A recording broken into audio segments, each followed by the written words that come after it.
okay, you're a mother now, so where is Yes. Mamta?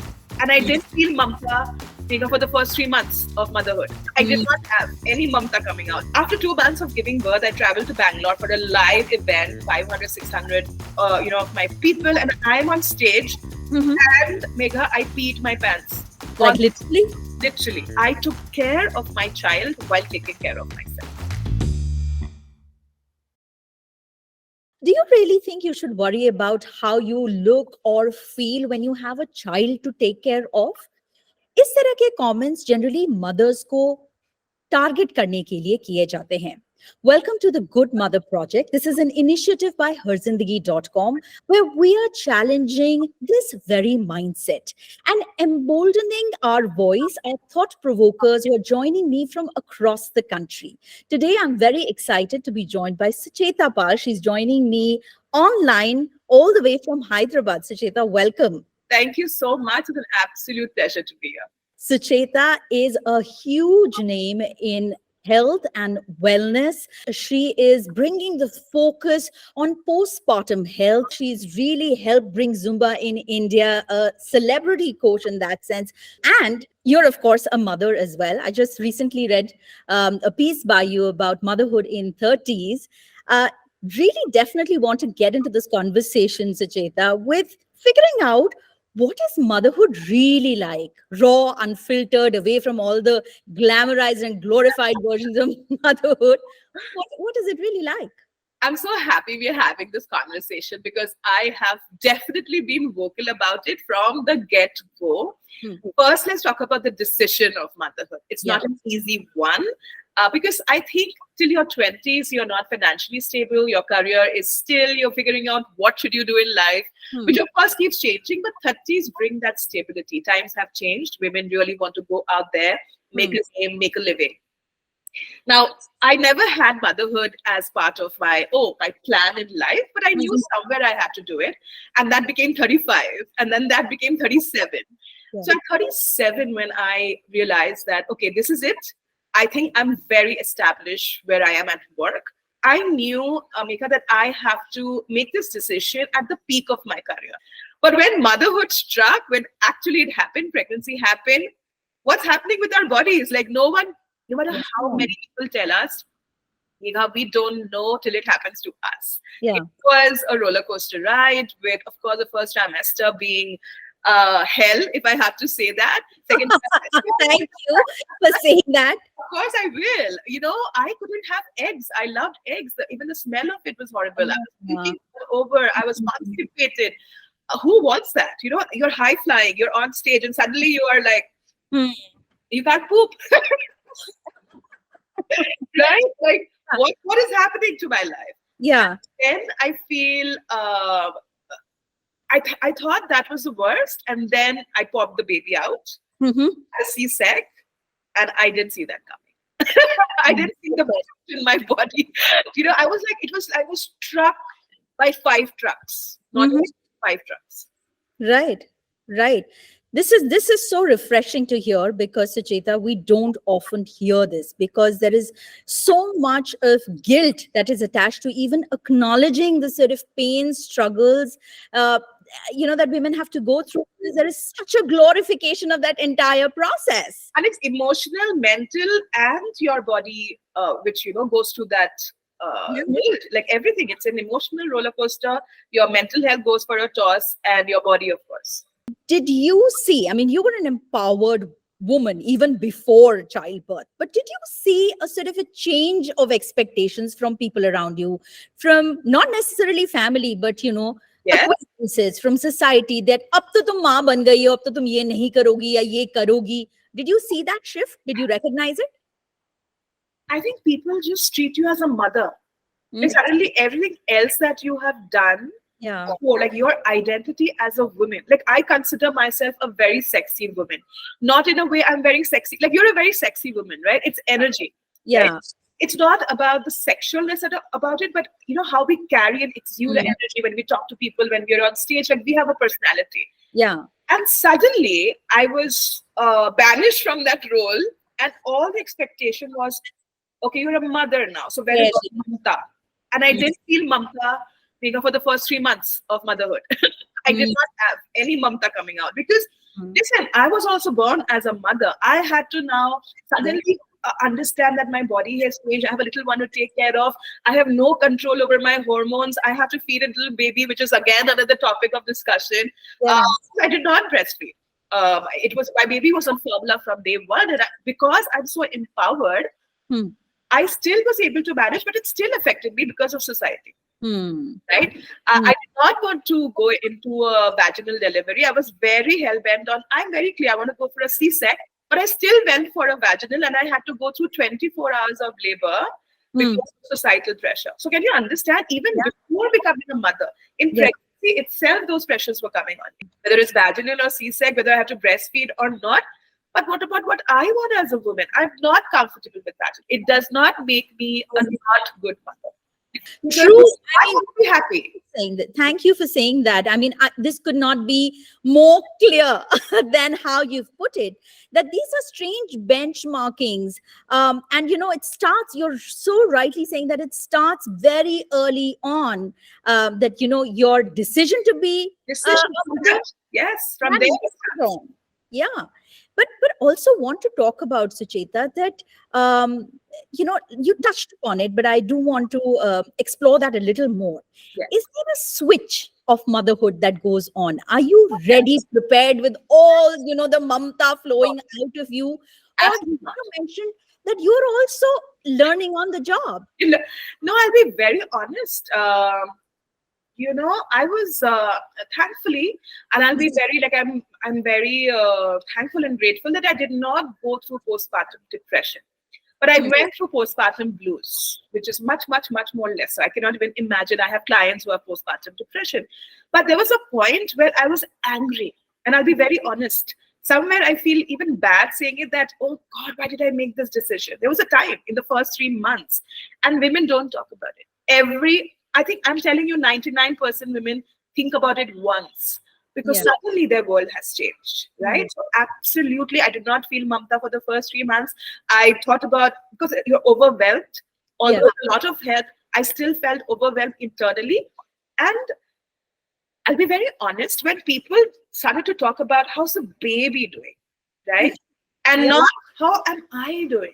During pregnancy, everyone was like, oh, Sucheta, take care of yourself, and beautiful glow, eat this, eat that. And suddenly when I've popped the baby, it's all about the baby, and you feel right, there is a little anger, there's a little jealousy, there's a little what, why did I disappear suddenly? It's tough. Yeah. And it's okay to feel that. I mean, it's okay to feel that. Don't beat yourself down that Are main apne hi bacche se jealous kaise. These are all emotions. You're going through so much. You're going through so many hormonal changes.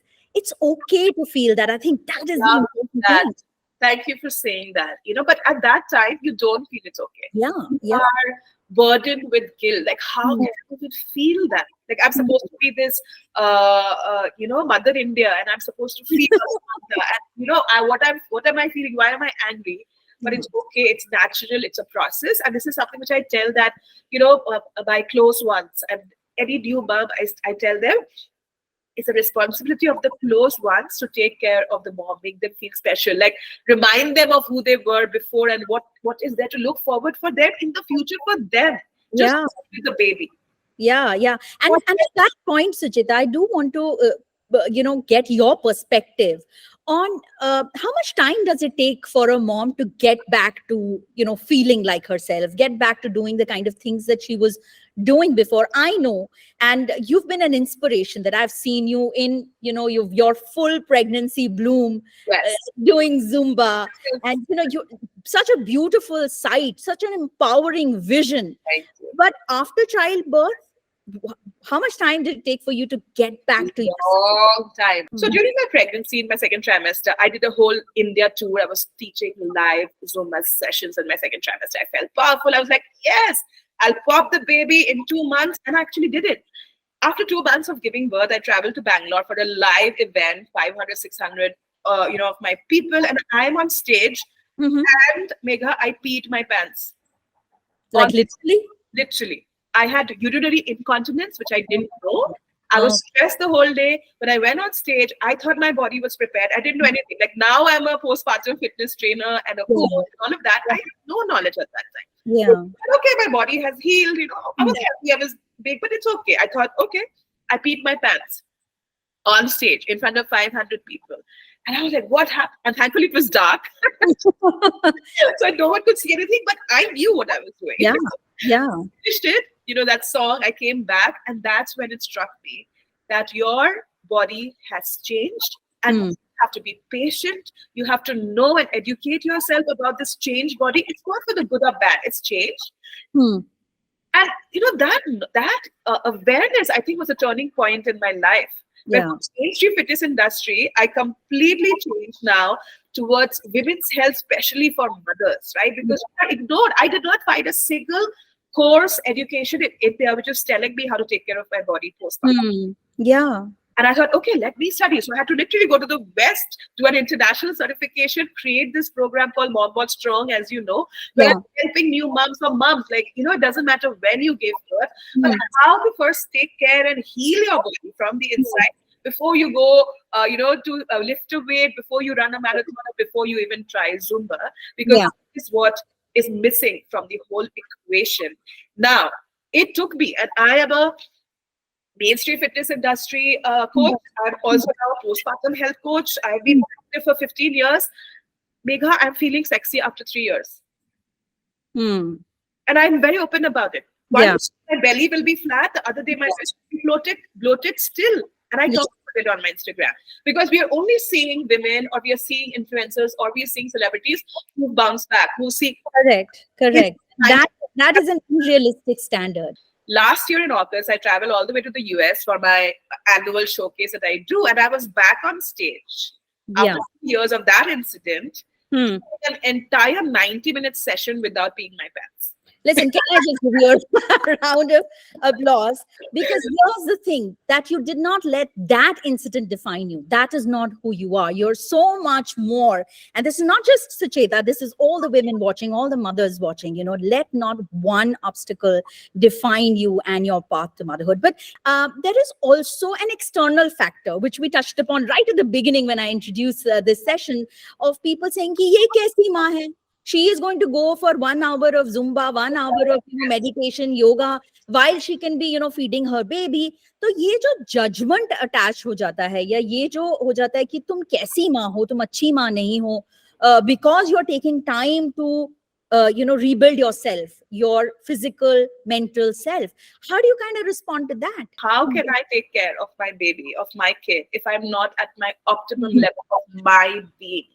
And if that is selfish, so be it. Postpartum health can vary from different people, different mothers. You can heal your body in 1 month to 1 year to 10 years. To be very truthful, what is the goal? Are you going to prove something to society? Are you going to do it for yourself? Yeah.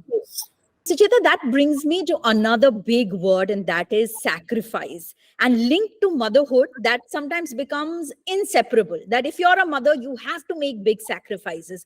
How do you see that impact that relationship between the mother and the child? If the mother is making these huge sacrifices, that she also begin to expect a lot, as you grow older, and that vicious cycle continues? Absolutely. So, we take it, of course it's tough. Do we get to watch Netflix and binge on it at night? No, not anymore. Do we like that? No, I want to Netflix binge.